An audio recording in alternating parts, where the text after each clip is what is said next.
Hi, my name's Paul Withers, and I'm here to do some videos for you on Domino and Docker. Um, so this is going to cover everything from an introduction to Docker, the various commands that you're likely to use and that I've used in my time using Docker, and also how to set up Domino within Docker uh, and access it not only from the Notes client, but for X pages and for Node.js development or Node-RED. So what is Docker? Well, it can be installed wherever really. I've got it running here on my PC, and it's running as a service that you start up, and it allows you to set up images and containers from those. So think of it like an NTF and an NSF. The NSF is the instance that you actually interact with. The NTF is the template that you can create multiple instances from. If you've used something like VirtualBox for VMs, then the big difference is that with a VM in VirtualBox, you have to set up the operating system there before setting up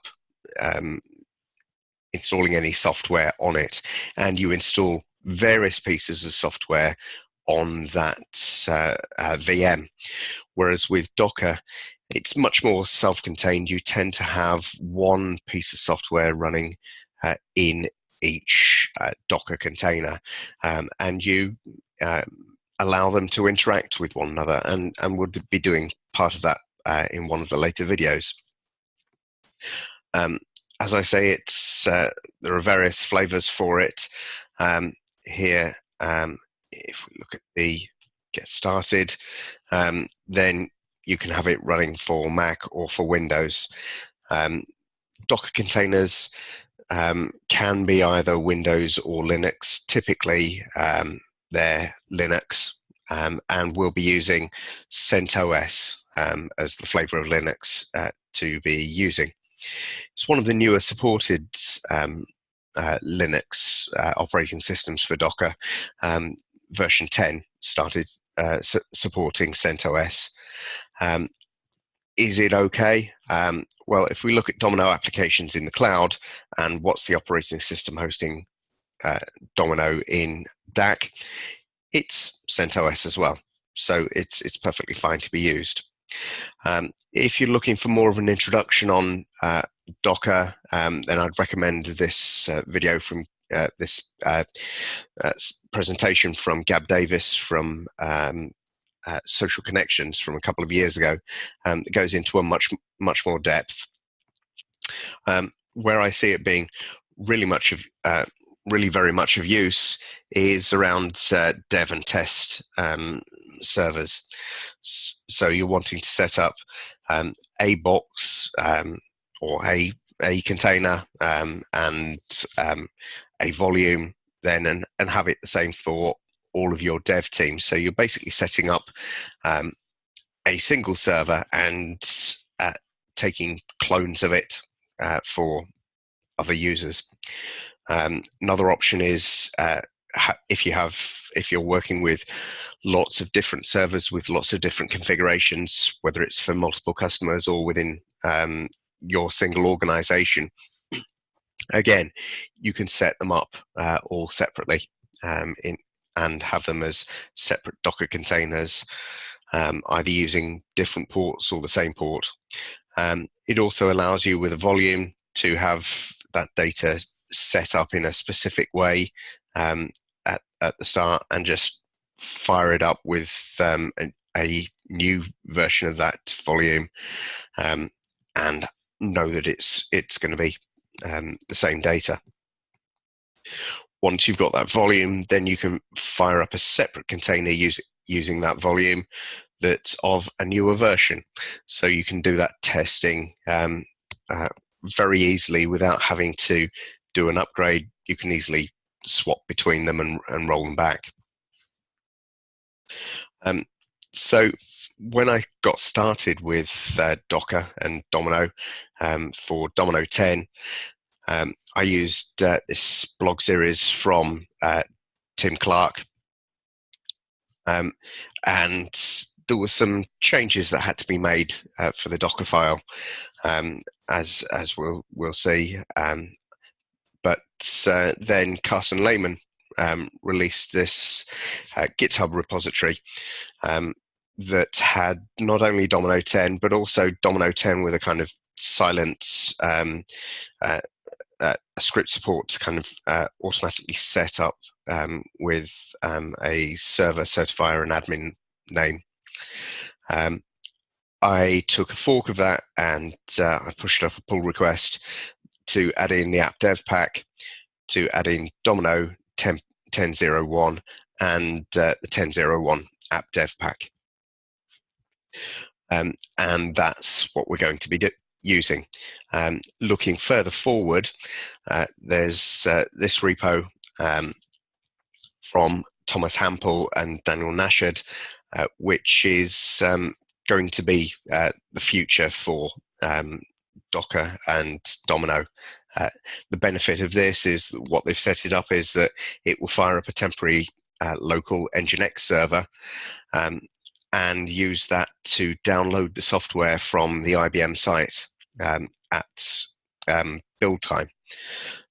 Whereas with the ones for Daniel and I, Carson and I, you have to clone the repository and copy the relevant Domino files in.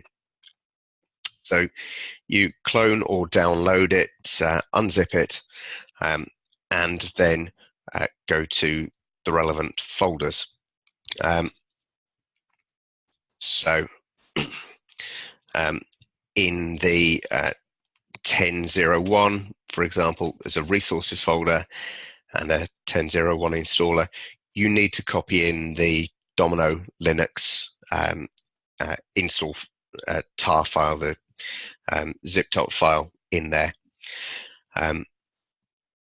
Because of licensing restrictions, third parties can't circulate that, so we can't circulate that for you.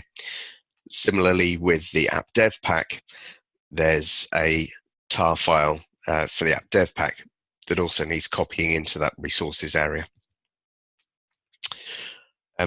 And then it's a case of setting it up. So I'll kick this off, and on here we've got the build command for it. So that's docker build -t is the parameter that you have to pass in. We give it a name, klehman/domino, and a tag. This is the 10.01 version of it. And then we put a dot at the end to tell it to use the Docker file that's in this folder. And we've navigated to the Domino 10.01 folder. So we'll kick that off. And this is going to take a fair amount of time. It's copying all the files from that folder into Docker because it needs to use them within Docker. And once it gets to this stage, then it's running various updates from Linux. So we'll just switch across to the code itself for the Docker file whilst that's running, because it'll take it a little bit of time. So here I'm looking at the code and all the various files in Visual Studio Code. This is a very good IDE for managing Docker files. There's an extension specifically for Docker. It's also very good for Node.js. So we're using the CentOS image, we're setting some environment variables, and we're doing an update of CentOS and installing some components within CentOS. The one that I had to add in for Domino 10 was this BC one. Linux being Linux, there are a couple of specific things to bear in mind. path and file names are case sensitive, unlike Windows if you're used to Windows. And the other thing is that you're running as specific users. So we need to add in a user. Here we're calling it notes. And also we need to set file permissions. So we're doing this chmod 775 to change the file permissions of Docker. If you're not used to Linux, then there's plenty of help out on the web for how to do various things in Docker. And you'll notice up here we're using this /bin/bash. So that's a bash command. So it's kind of like a terminal in Windows, and many of the commands are pretty much the same there.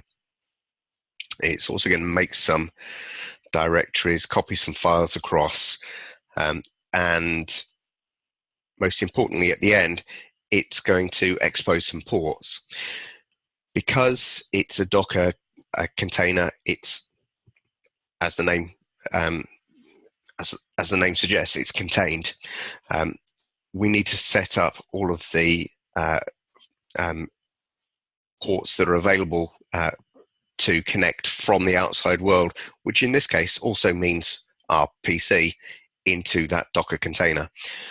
It's the typical ones for notes.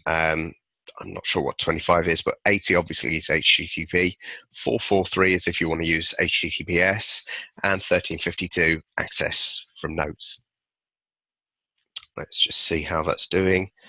At this point, it's going to sit there for quite a while because it's running the install of Notes and Domino. It's doing a silent install, as the parameter here shows, and it's going to be comparing to a dat file, domino 1001 underscore response.dat, to check that it's getting the correct response that it expects after that install. So that's going to take a little bit of time. That's just installing Domino 10.01. It's not doing any of the install of the app dev pack. The app dev pack is slightly different. Here we're going to be working from that image that we created.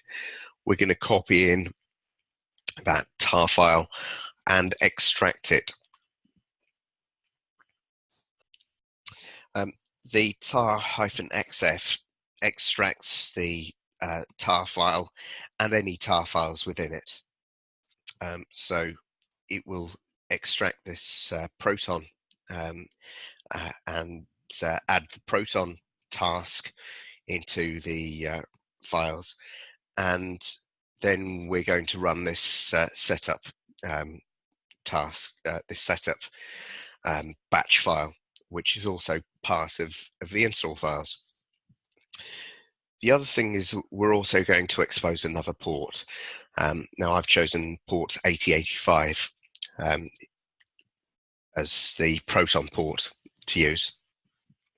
One thing that's important to bear in mind is that once the Docker image and container is set up, you can't expose more ports for a running container. You have to take it down and expose new ports. By exposing the ports in the image, we're just making them available well in advance. So as we can see, it's now got to the end, and it's created that Docker image. So now I'm going to go back up a level and go to the app dev pack folder. Actually, let's just see that Docker image has been created. Yes, there it is. And now we're going to create the app dev pack image. So we're going to call that, we're going to add a -appdev on.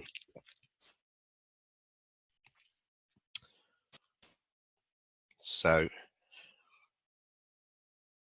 instead of 10.01, we'll do 10.01 app dev.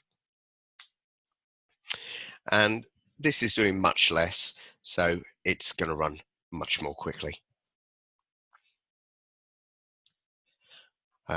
So the text in red there is just saying the files that it's doing, the task that it's doing, and it's, if we go to Docker images, then we can see we've got the image there.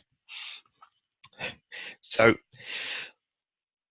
the images are the first step of it. Then next part is actually setting up the container. So for that, we've got a separate command. But first, we want to be able to persist the data and allow us to back it up more easily as and when we want to. And that's done with Docker volumes. So if I look at the volumes that I've got already, it's Docker volume ls. Then we can see we've got various volumes set up already, and I've got one set up called temp data. That was just done with Docker volume create temp data, and that's, oh, let's just check. Yeah, I think that's just created another one on top of there, but that's just an empty Docker volume with nothing in it at the moment. You can only access a Docker volume from a container, so you may have to set up an additional container with just something basic in order to access it. Volumes can be used from multiple containers. So then it's a case of running the command to actually create the Docker container itself. So actually, so I'm going to, and there's various parameters here. So it's Docker run -it is a standard one, and then we need to map the ports. So I'm just using for most of them the same ones from internally. So so for 8085, sorry, that's the only one that I'm using the same as. For the other ones, I've actually got a Domino server installed on my PC, and I don't want to get conflicts. There may be occasions where I want both up and running at the same time. So I'm using different ports. I've used 8353 before for Docker, so I'm going to change it to 8354. You'll see why later on when I come to accessing it from notes. But then I'm going to use 8888 as the HTTP port, and 8443 for HTTPS, which I won't actually be using. Next off, we give it a name, hyphen name, and then the name that we're going to call it. And -v says user volume. And the one that we're going to do is the one that we've just set up, TMP data, and that's going to map to /local/notes data, and that's the folder where our data is in Docker. Well, in Linux really, but it's Linux running on Docker, or Docker running on Linux rather. And then we give the name of the Docker image to use. So we set that up, and this will create that Docker container and start it up. We get some messages there, it doesn't seem to affect everything. What you will notice at the end is that we're actually connected to that server and generating the I/O from it. So it doesn't actually show anything more. You can then remote server setup enabled is on port 1352, but of course we've mapped 1352 to 8354. So anywhere from outside of that Docker container, we need to use the 8354 port. As I said, Visual Studio Code has a very nice, has various extensions, one of which is Docker. And if we look at that, then we can see under images, we can see all of the images that are set up and all of the containers, and the green one is the one that's up and running. So now we need to actually set up the server. So for that, we go to our notes folders, and we use the remote server setup tool.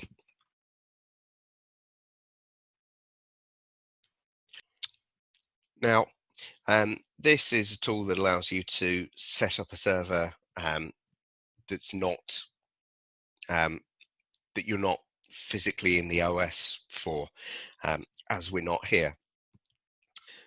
The remote host address, well, it's running on your own PC, so it's still localhost. It's running on Docker within your local PC, and the ports that we've made available to connect to is port 8354. The Docker file, if we just look across to it here, it's actually it's in the Docker file. It's in one of the it's in the entry point. This is set up so that if the server is not yet running,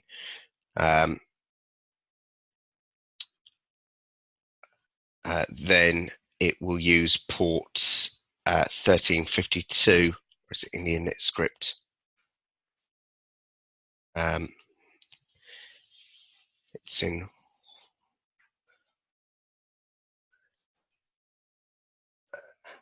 Let's just do a search across all those files.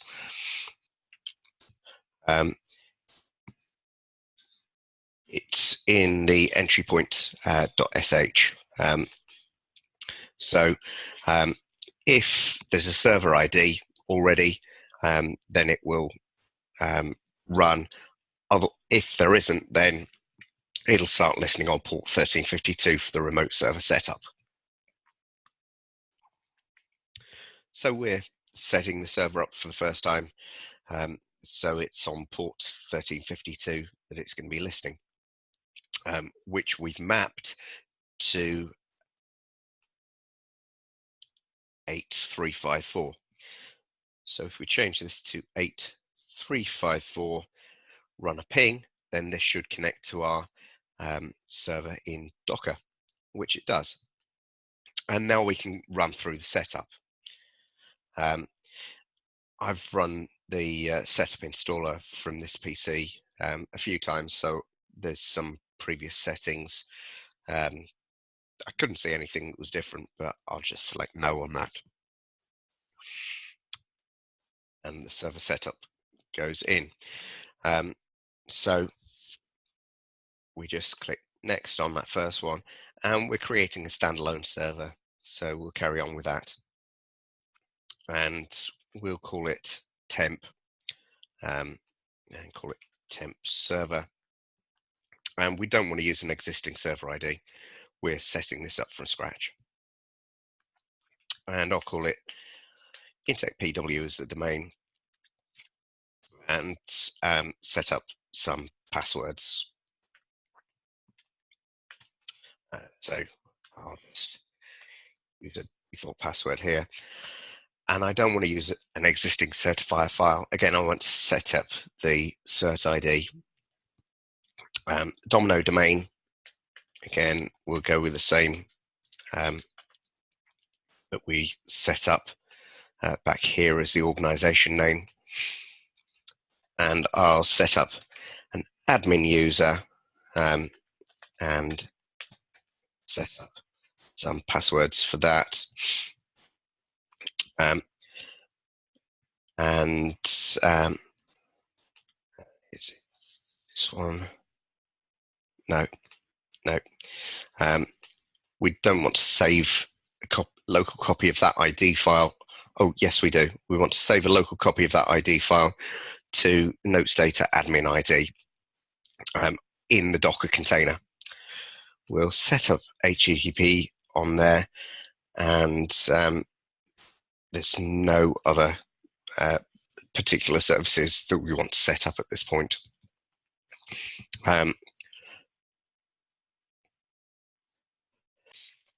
What we do want to do is set up a host name for it. So we'll call it temp.intechpw.co.uk. Actually, I'll go with full temp because I think that's what I set up here.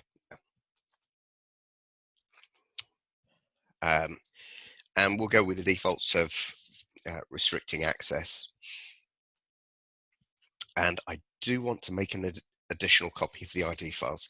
This is just going to be the easiest way to get those files out of the Docker container. So we'll save it to,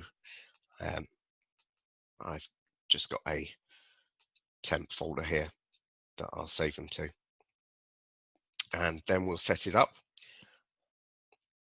And we can see here that it's creating the log.nsf, cert log, and various others. And congratulations, it's set up. And we can stop that server listener now. And just to test it, we'll go to localhost :8888, which was the external port that we were mapping to the internal port of the Domino server, I believe.